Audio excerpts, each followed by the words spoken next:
প্রিয় শিক্ষার্থী আসসালামু আলাইকুম। আজকে ক্লাসে ষষ্ঠ শ্রেণীর গণিত বইয়ের গসাগু নিয়ে আলোচনা করব। তো তোমরা তোমাদের গণিত বইয়ের 11 পৃষ্ঠা বের করো। দেখো ঠিক মাঝখানে লেখা আছে গরিষ্ঠ সাধারণ গুণনীয়ক গসাগু। তো এই গসাগু আমরা বিভিন্ন পদ্ধতিতে করতে পারবো। তো পর্যায়ক্রমে আমরা বিভিন্নভাবে গসাগু নির্ণয় করা শিখব। তো আজকে প্রথমেই শিখব যে গুণনীয়কের সাহায্যে কিভাবে গসাগু নির্ণয় করা যায়। দেখো প্রথমে এখানে 12 এর গুণনীয়ক আর 30 এর গুণনীয়ক বের করা হয়েছে। তো এগুলা কিভাবে বের করা হয়েছে সেগুলাই শিখব। প্রথমে লেখা আছে 12 এর গুণনীয়কগুলো 1 2 3 4 6 এবং 12। আসলে এগুলা কিভাবে বের করেছে? আসলে গুণনীয়কটা কি? দেখো গুণনীয়কটা হচ্ছে যে এই 12 কে আমরা কোন কোন সংখ্যা দিয়ে ভাগ করতে পারবো। হ্যাঁ, 12 কে আমরা যে সংখ্যাগুলো দিয়ে ভাগ করতে পারবো ওই সংখ্যাগুলোই হচ্ছে 12 এর গুণনীয়ক। দেখো এই 12 কে আমরা ১ দিয়ে ভাগ করতে পারি, ২ দিয়ে ভাগ করতে পারি, ৩ দিয়ে ভাগ করতে পারি, ৪ দিয়ে পারি, ৬ দিয়ে পারি, ১২ দিয়ে পারি। এইজন্য ১২ কে আমরা যে সংখ্যা দিয়ে ভাগ করতে পারছি এই সংখ্যাগুলো হচ্ছে ১২ এর গুণনীয়ক। তো এখন তোমরা চাইলে অন্যভাবে গুণনীয়ক বের করতে পারো। দেখো আমি এখানে দেখাচ্ছি যে ১২ কে আমরা কোন কোন সংখ্যা দিয়ে ভাঙতে পারি। দেখো ১২ কে আমরা সবসময় ১ দিয়ে ভাগ করতে পারি। ১ দিয়ে যদি ভাগ করি তাহলে ১২ অক্ষে ১২ হয়। তার মানে আমরা পাশে লিখব ১ গুণ ১২। দেখো ১২ অক্ষে ১২। ১২ র পরে দেখো ২ একের পরে ২ দিয়ে ভাগ করা যায় কিনা দেখো। ২ দিয়ে যদি ১২ কে ভাগ করো তাহলে কত হয়? ৬ দুখানি ১২। তো আমরা পাশে এখানে গুণ চিহ্ন দিয়ে লিখব ২ গুণ ৬। আমরা কিন্তু ২ দিয়ে ১২ কে ভাগ করে ৬ পাচ্ছি। এজন্য এখানে লিখছি ২ গুণ ৬। তারপরে দেখো ১২ কে ২ এর পরে ৩ দিয়ে ভাগ করা যায় কিনা? ৩ দিয়ে যদি ভাগ করো তাহলে ৩ ৪ এ ১২। দেখো এভাবে করতে পারো যে ৩ দিয়ে ১২ কে ভাগ করলে ৩ ৪ এ ১২। এইজন্য আমরা ৩ আর এই ৪ গুণ অবস্থায় লিখব ৩ গুণ ৪। দেখো এই সংখ্যাগুলো পাশাপাশি হয়ে গিয়েছে এজন্য আর করা লাগবে না। এখন এখানে আমরা পেয়েছি ১ ২ ৩ ৪ ৬ ১২। এইগুলো আমরা এখানে ছোট থেকে বড় সাজায় লিখলেই হয়ে যাচ্ছে। তাহলে তোমরা বুঝতে পারলে কিভাবে গুণনীয়ক বের করতে হবে। তারপরটা দেখো ৩০ এর গুণনীয়ক। তো ৩০ এর গুণনীয়ক কোনগুলো হবে? যে সংখ্যাগুলো দিয়ে এই ৩০ কে ভাগ করা যাবে সেইগুলা হচ্ছে ৩০ এর গুণনীয়ক। তো তোমরা চাইলে এইভাবে বের করতে পারো। দেখো প্রথমে ৩০ লিখে নিলাম। ৩০ কে ১ দিয়ে ভাগ করলে ১ গুণ ৩০ হচ্ছে। হ্যাঁ, ১ গুণ ৩০। তারপরে ৩০ কে আমরা ২ দিয়ে ভাগ করতে পারছি। ৩০ কে ২ দিয়ে ভাগ করো কত হয় দেখো। ২ দিয়ে ৩০ কে যদি ভাগ করি তাহলে ২ অক্ষে ২ বিয়োগ করলে ১ আর এই শূন্য নামায় দাও। ৫ দুখানি ১০। কত পেয়েছি? ১৫ পাচ্ছি। তার মানে ২ আর ১৫ পাচ্ছি। এজন্য লিখব ২ গুণ ১৫। এবার ৩ দিয়ে যদি ৩০ কে ভাগ করো তাহলে ৩ ১০ এ ৩০। ৩ গুণ ১০ লিখে দিব। তারপর ৪ দিয়ে কি ভাগ করা যায়? ৪ দিয়ে কিন্তু ভাগ করা যাচ্ছে না। ৫ দিয়ে ভাগ করা যায়। যে ৫ ছক ৩০। দেখো ৫ আর ৬ পাশাপাশি সংখ্যা এজন্য আর করা লাগবে না। এখন কোন কোন সংখ্যা পেয়েছি দেখো। ১ ২ ৩ ৫ ৬ ১০ ১৫ ৩০। এখানে যে সংখ্যাগুলো পেয়েছি ছোট থেকে বড় এখানে লিখে দাও। দেখো ১ ২ ৩ ৫ ৬ ১০ ১৫ ৩০। কি তোমরা বুঝতে পারলে গুণনীয়ক কিভাবে বের করতে হবে? তো গুণনীয়ক তো আমরা বের করে ফেললাম। এবার বের করব ১২ এবং ৩০ এর সাধারণ গুণনীয়কগুলো। এখন সাধারণ গুণনীয়ক কোনগুলো? যেগুলো হচ্ছে ১২ র মধ্যেও আছে, ৩০ এর মধ্যেও আছে। দেখো তো এমন গুণনীয়ক কোনগুলা? দেখো ১ আছে ২ টার মধ্যে, ২ আছে, ৩ আছে, তারপরে ৬ আছে। আর আছে? আর কিন্তু নাই। তো যেইগুলা গোল করেছি সেগুলো হবে সাধারণ গুণনীয়ক। তাই লিখব ১২ এবং ৩০ এর সাধারণ গুণনীয়কগুলো ১ ২ ৩ ৬। দেখো ১ ২ ৩ ৬। এবার আমরা গরিষ্ঠ সাধারণ গুণনীয়ক বের করব, তার মানে গসাগু বের করব। দেখো সাধারণ গুণনীয়কগুলোর মধ্যে গরিষ্ঠ গুণনীয়ক হচ্ছে ৬। তোমরা এই লাইন লিখলেও পারো না লিখলেও পারো, কোনো অসুবিধা নেই। তো শেষে লিখে দিবা ১২ এবং ৩০ এর গসাগু। গসাগু যদি বের করতে হয় তাহলে আমরা যে সাধারণ গুণনীয়ক পেয়েছি এই সাধারণ গুণনীয়কের মধ্যে সব থেকে বড়টা হবে গসাগু। তাহলে কত হবে? ৬ হবে। এই জন্য লিখবা অতএব ১২ এবং ৩০ এর গসাগু ৬। হ্যাঁ, বড় সংখ্যাটা হবে। আশা করি তোমরা বুঝতে পেরেছ। দেখো এখানে একটা সংজ্ঞা লেখা আছে, এটা তোমরা মুখস্থ করবা। ২ বা ততোধিক সংখ্যার সাধারণ গুণনীয়কগুলোর মধ্যে সবচেয়ে বড় গুণনীয়ককে ওই সংখ্যাগুলোর গরিষ্ঠ সাধারণ গুণনীয়ক বা গসাগু বলে। দেখো গসাগু কাকে বলে তার কিন্তু সংজ্ঞা তোমাদের পরীক্ষায় 2 মার্কের প্রশ্ন আসবে। এটা কিন্তু আসার সম্ভাবনা অনেক বেশি, এই জন্য গসাগু কাকে বলে তোমরা এটা মুখস্থ করে ফেলবা। দেখো আমরা তো গুণনীয়কের সাহায্যে কিভাবে গসাগু নির্ণয় করতে হয় সেটা শিখে ফেলেছি। এবার শিখব মৌলিক গুণনীয়কের সাহায্যে কিভাবে গসাগু নির্ণয় করা যায়। আগে শিখলাম গুণনীয়কের সাহায্যে, এবার শিখব মৌলিক গুণনীয়কের সাহায্যে। তো দেখো এখানে লেখা আছে 12 এর মৌলিক গুণনীয়কগুলো 2 2 3। এখন 2 2 3 কিভাবে পাইলাম, তাই না? তোমাদের মানে প্রশ্ন আসতেই পারে। দেখো এটা আরো সহজ। কিভাবে? প্রথমে তোমরা 12 লিখে নিবা, লিখে নেওয়ার পরে ঠিক এইভাবে দাগ দিবা। তো 12 হচ্ছে জোড় সংখ্যা, জোড় সংখ্যা হলে 2 দিয়ে ভাগ করা যাবে। তো 2 দিয়ে 12 কে ভাগ করলে কত হয়? 6 হয়। আবার এই 6 কে 2 দিয়ে ভাগ করো, দেখো 2 দিয়ে ভাগ করলে 3 হয়। তো 3 তো মৌলিক সংখ্যা, তাই না? যেহেতু মৌলিক গুণনীয়ক বলেছে 3 তো মৌলিক সংখ্যা, তাই আর করা লাগবে না। তাহলে এখানে কোন কোন সংখ্যা পেয়েছি? দেখো 2 2 3। এই 2 2 3 ই কিন্তু এখানে লেখা হয়েছে। দেখো 12 এর মৌলিক গুণনীয়কগুলো 2 2 3। আশা করি তোমরা বুঝতে পারছো। আবার 30 এর মৌলিক গুণনীয়কগুলো আমরা বের করব। পাশেই করে দিলাম 30। ঠিক আগের মতোই জোড় সংখ্যা হলেই 2 দিয়ে ভাগ দিবা। 2 দিয়ে 30 কে ভাগ করলে 15 হয়। 15 তো বিজোড় সংখ্যা, তাই জোড় সংখ্যা দিয়ে যাবে না। আমরা এখানে 3 দিয়ে ভাগ করব। 3 5 এ 15। দেখো 5 কিন্তু মৌলিক সংখ্যা, এজন্য আর করা লাগবে না। কি কি সংখ্যা পেয়েছি? 2 3 5। এবার লিখব 30 এর মৌলিক গুণনীয়কগুলো 2 3 5। এই তিনটা সংখ্যা এখানে লিখে দিলাম। এবার হচ্ছে 12 এবং 30 এর সাধারণ মৌলিক গুণনীয়কগুলো লিখব। তো সাধারণ মৌলিক গুণনীয়কগুলো কোনগুলা? দেখো দুইটার মধ্যে যেটা মিল আছে, দেখো 2 আর 2 মিল আছে, আর 3 আর 3 মিল আছে। আছে? এই দুইটা এখানে লিখে দিব। দেখো 2, 3 মিলগুলো লিখে দিয়েছি। এবার মিলগুলো পাওয়ার পরে লিখব 12 এবং 30 এর গসাগু। তো 12 এবং 30 এর গসাগু বের করতে হবে কিভাবে? এই দুইটা গুণ করে। আমরা যে সাধারণ মৌলিক গুণনীয়কগুলো পেয়েছি সেই দুইটা গুণ করলে উত্তর হয়ে যাবে। দেখো 2 গুণ 3 গুণ করলে 3 দুখানে 6। দেখো আগে আমরা গুণনীয়কের সাহায্যে গসাগু বের করেছি, সেখানেও পেয়েছি 6। আবার মৌলিক গুণনীয়কগুলো বের করেছি, মৌলিক গুণনীয়কের সাহায্যেও বের করার ফলে এখানেও পেয়েছি গসাগু হচ্ছে 6। তার মানে দুইটার নিয়মই একই রকম, তাই না? দেখো এখানেও একটা সংজ্ঞা আছে, এটাও তোমরা মুখস্থ করবা। 2 বা ততোধিক সংখ্যার গসাগু হচ্ছে এদের সাধারণ মৌলিক গুণগুলোর গুণফল। 2 বা ততোধিক সংখ্যার গসাগু হচ্ছে এদের সাধারণ মৌলিক গুণগুলোর গুণফল। তার মানে আমরা যে সাধারণ মৌলিক গুণগুলো পেয়েছি সেইগুলোর গুণফলই হচ্ছে গসাগু।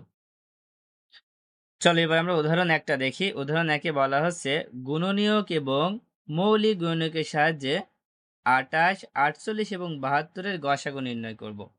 গুণনীয়কের সাহায্য করতে হবে, আবার মৌলিক গুণনীয়কের সাহায্য করতে হবে। ঠিক আছে? তো প্রথমে আমরা গুণনীয়কের সাহায্যে গসাগু করব। তো প্রথমে আমরা গুণনীয়কের সাহায্যে গসাগু নির্ণয় করব। তাই লিখে নিলাম 28 এর গুণনীয়কগুলো। 28 এর গুণনীয়কগুলো কোনগুলা? চলো আমরা বের করি। তো 28 কে ভাঙলে আমরা কোন কোন সংখ্যা পেতে পারি? দেখো 28 কে যদি আমরা ভাঙি তাহলে অবশ্যই 1 দিয়ে যাবে। 1 দিয়ে 28 কে ভাগ করলে 28 অক্ষে 28। 28 যেহেতু জোড় সংখ্যা, তার মানে 2 দিয়ে ভাগ করা যাবে।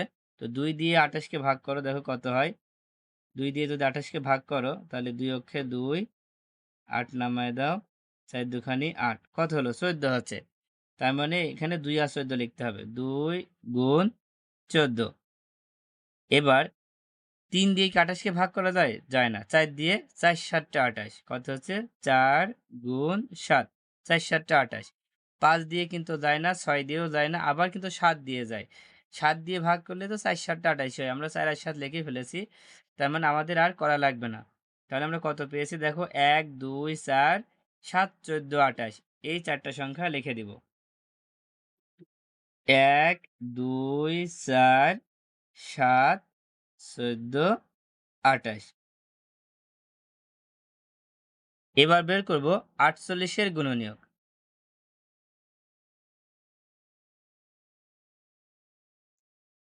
দেখো যে কোনো সংখ্যার গুণনীয়ক বের করতে হলে 1 দিয়ে কিন্তু যাবেই। তার মানে 1 গুণ 48। 48 48। এবার 2 দিয়ে যাবে কারণ জোড় সংখ্যা। 2 দিয়ে 48কে ভাগ করে ফেলো। দেখো 2 দুখানি 4, এই 8 নামায় দাও। আ 4 দুখানি 8, কত হলো? 24 হচ্ছে। তার মানে 2 গুণ 24। 3 দিয়ে কি 48কে ভাগ করা যায়? 3 দিয়ে ভাগ করা যায় কি দেখি? 3 দিয়ে 48কে ভাগ করো। প্রথমে 3 অক্ষে 3, বিয়োগ করলে 1, এই 8 নামায় দাও। এবার 3 6 18, তার মানে কত হচ্ছে? 3 গুণ 16 হচ্ছে। 3 গুণ 16। এবার 4 দিয়ে যাচ্ছে? হ্যাঁ, 4 12 48, ভাগ করলে তোমরা 12 পাবা। তাই 4 গুণ 12। 5 দিয়ে যাচ্ছে না, 6 দিয়ে? 6 দিয়ে যায়? 6 অষ্টা 48, হ্যাঁ 6 দিয়ে যাচ্ছে। 6 গুণ 8, 6 8 এ 48। আর কিন্তু হবে না। হুম, আর কিন্তু হবে না। কি, কি সংখ্যা পেয়েছি দেখো? 1 2 3 4 6 8 12 16 24 48। আমরা ছোট থেকে বড় আকারে লিখে দিব। 1 2 3 4 6 8 12 16 24 48। এবার 72 এর গুণিতকগুলো বের করব।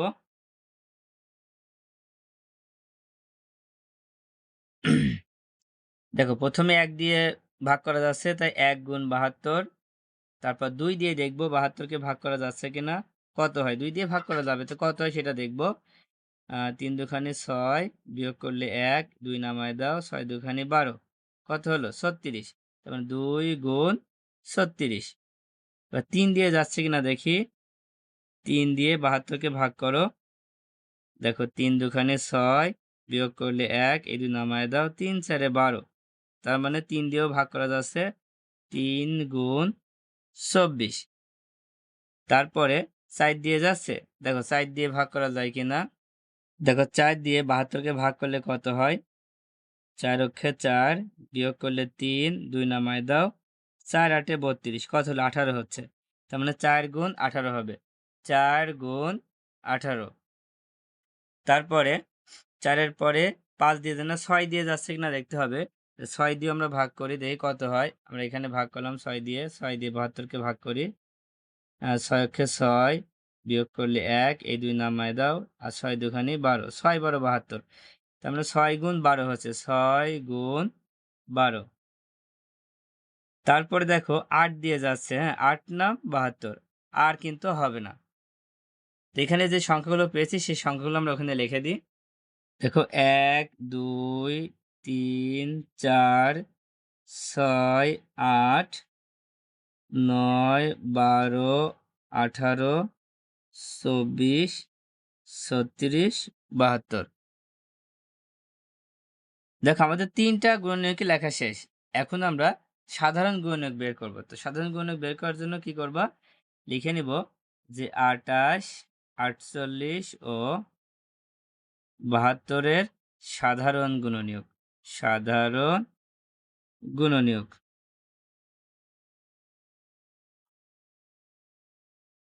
গুলো লিখে দিলাম। সাধারণ গুণনীয়কগুলো দেখো কোনগুলো? যেগুলো মিল হয়েছে।